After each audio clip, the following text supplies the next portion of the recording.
नमस्कार, ये आकाशवाणी शिमला है। अब आप राजकुमारी चंदेल से प्रादेशिक समाचार सुनिए। आज के मुख्य समाचार।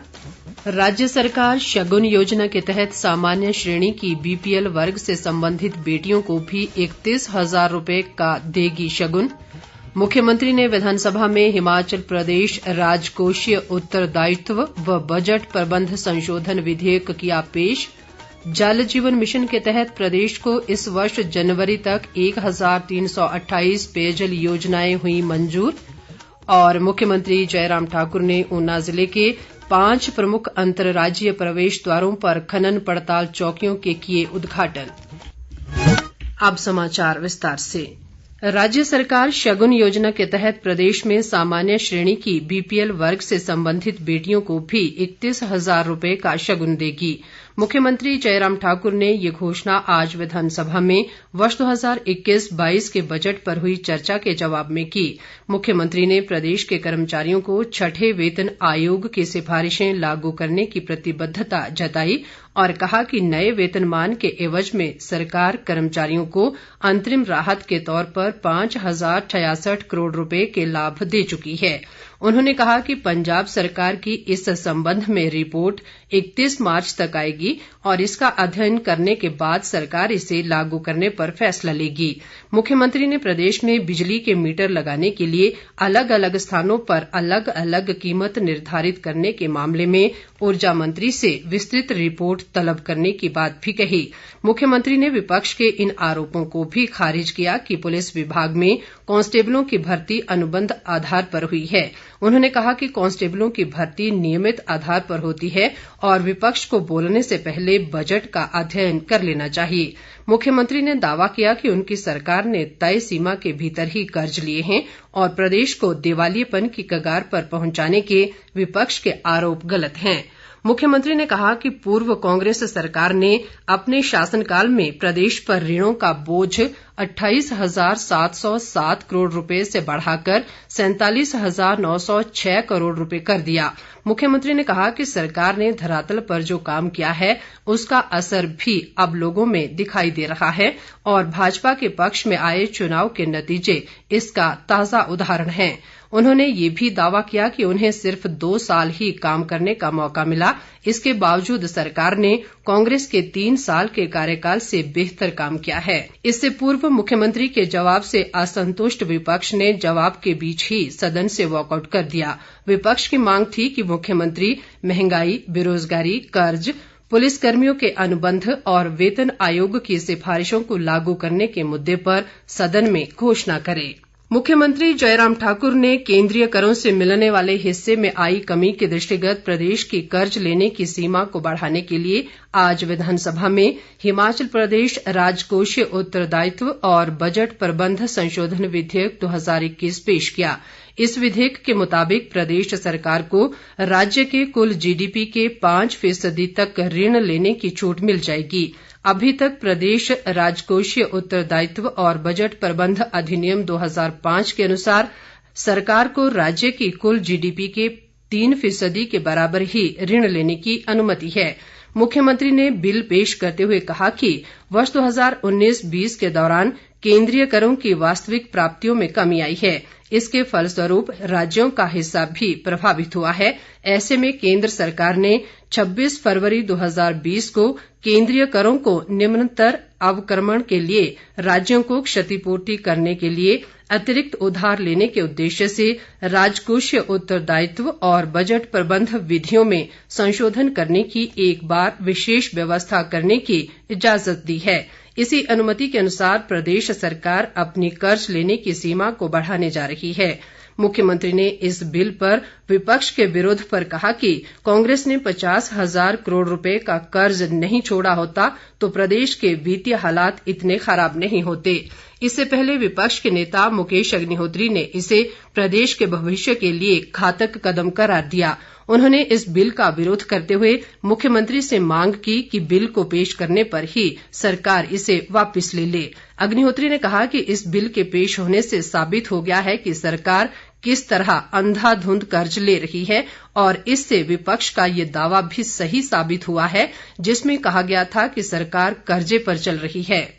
चंबा जिले के जनजातीय क्षेत्र पांगी घाटी की कुमार पंचायत में बसें न चलने से लोगों को दिक्कतों का सामना करना पड़ रहा है। जनजातीय विकास मंच चंबा के अध्यक्ष हरीश शर्मा ने सरकार से क्षेत्र के लिए सुचारू रूप से बसें चलाने की मांग की है ताकि विद्यार्थियों सहित अन्य लोगों को किलाड़ तक आने जाने की सुविधा मिल सके। प्रदेश सरकार राज्य में आगामी गर्मियों में संभावित सूखे से निपटने के लिए अभी से तैयारियों में जुट गई है। प्रदेश विधानसभा के शिमला में चल रहे बजट सत्र में आज प्रश्नकाल के दौरान जल शक्ति मंत्री महेंद्र सिंह ठाकुर ने कम वर्षा व बर्फबारी के कारण पैदा हुए सूखे जैसे हालात पर चिंता जताई और कहा कि सरकार द्वारा इनसे निपटने के लिए तैयारियां की जा रही हैं। महेंद्र सिंह ठाकुर ने कहा कि इस बार यदि वर्षा न हुई तो प्रदेशवासियों को जबरदस्त सूखे का सामना करना पड़ेगा। ऐसे में सूखने वाली पेयजल योजनाओं को उन दूसरी पेयजल योजनाओं से लिंक किया जाएगा जिनमें पानी मौजूद होगा। उन्होंने विधायकों से कहा कि सूखे से निपटने के लिए भविष्य में उठाए जाने वाले इस तरह के कदमों का वे विरोध न करें। इससे पूर्व विधायक रमेश धवाला और अनिल शर्मा के मूल प्रश्न के उत्तर में जल शक्ति मंत्री ने कहा कि हिमाचल प्रदेश को जल जीवन मिशन के तहत इस वर्ष 31 जनवरी तक 1328 पेयजल योजनाएं स्वीकृत की हैं।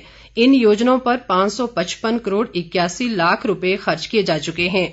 महेंद्र सिंह ठाकुर ने कहा कि इन योजनाओं में से 931 पेयजल योजनाओं का सुधार और संवर्धन किया जा रहा है जिन पर 525 करोड़ 56 लाख रुपए खर्च किए जा चुके हैं। महेंद्र सिंह ठाकुर ने रमेश धवाला के एक अनुपूरक सवाल के जवाब में कहा कि प्रदेश को जल जीवन मिशन के तहत 663 करोड़ 80 लाख रुपए की देनदारियां लेनी हैं और ये 31 मार्च से पहले हिमाचल को मिल जाएंगी। विधायक हर्षवर्धन चौहान के एक सवाल के जवाब में शिक्षा मंत्री गोविंद ठाकुर ने कहा कि शिक्षा विभाग में शिक्षकों और गैर शिक्षकों के 4000 पद शीघ्र भरे जाएंगे। इसके अलावा उच्च शिक्षा विभाग में शिक्षकों के 500 पद अलग से भरे जाएंगे। उन्होंने कहा कि शिक्षकों के पदों पर होने वाली नियुक्तियों में जनजातीय और दुर्गम क्षेत्रों को प्राथमिकता दी जाएगी ताकि ऐसे क्षेत्रों में शिक्षकों की कमी को दूर किया जा सके। विधायक रीना कश्यप, विनय कुमार, राकेश सिंघा, पवन नैयर, सतपाल रायजादा, विनोद कुमार, किशोरी लाल, अर्जुन सिंह, कर्नल इंद्र सिंह ने भी अपने अपने सवाल पूछे। मुख्यमंत्री जयराम ठाकुर ने कहा है कि स्वर्णिम हिमाचल समारोह का आयोजन वर्ष भर धूमधाम से किया जाएगा जिसमें प्रदेश की 50 वर्षों की शानदार विकास यात्रा को प्रदर्शित किया जाएगा। मुख्यमंत्री आज शिमला में स्वर्णिम हिमाचल समारोह और रथ यात्रा से संबंधित उच्च स्तरीय समीक्षा बैठक की अध्यक्षता कर रहे थे।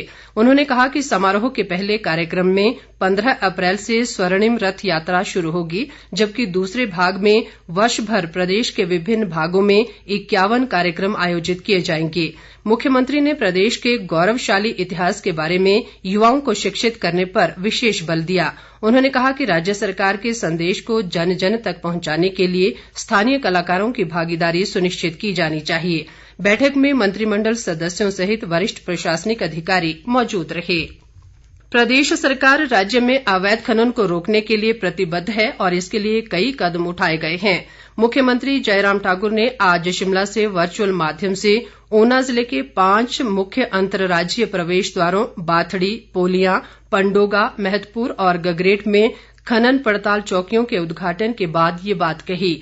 मुख्यमंत्री ने कहा कि इन चौकियों सहित अन्य आवश्यक उपकरणों के निर्माण के लिए 1 करोड़ रुपए से अधिक की राशि खर्च की गई है। उन्होंने कहा कि अवैध खनन को रोकने के लिए राज्य सरकार ने कड़ी सजा का प्रावधान किया है। इस अवसर पर बाथड़ी में आयोजित कार्यक्रम में उद्योग मंत्री बिक्रम ठाकुर ने कहा कि ये खनन पड़ताल चौकियां अवैध खनन और पड़ोसी राज्यों में अवैध खनिज के यातायात को रोकने में सहायक सिद्ध होंगी। प्रदेश भाजपा अध्यक्ष सुरेश कश्यप ने कहा है कि नगर निगमों के चुनाव के लिए पार्टी एक विजन डॉक्यूमेंट बनाएगी।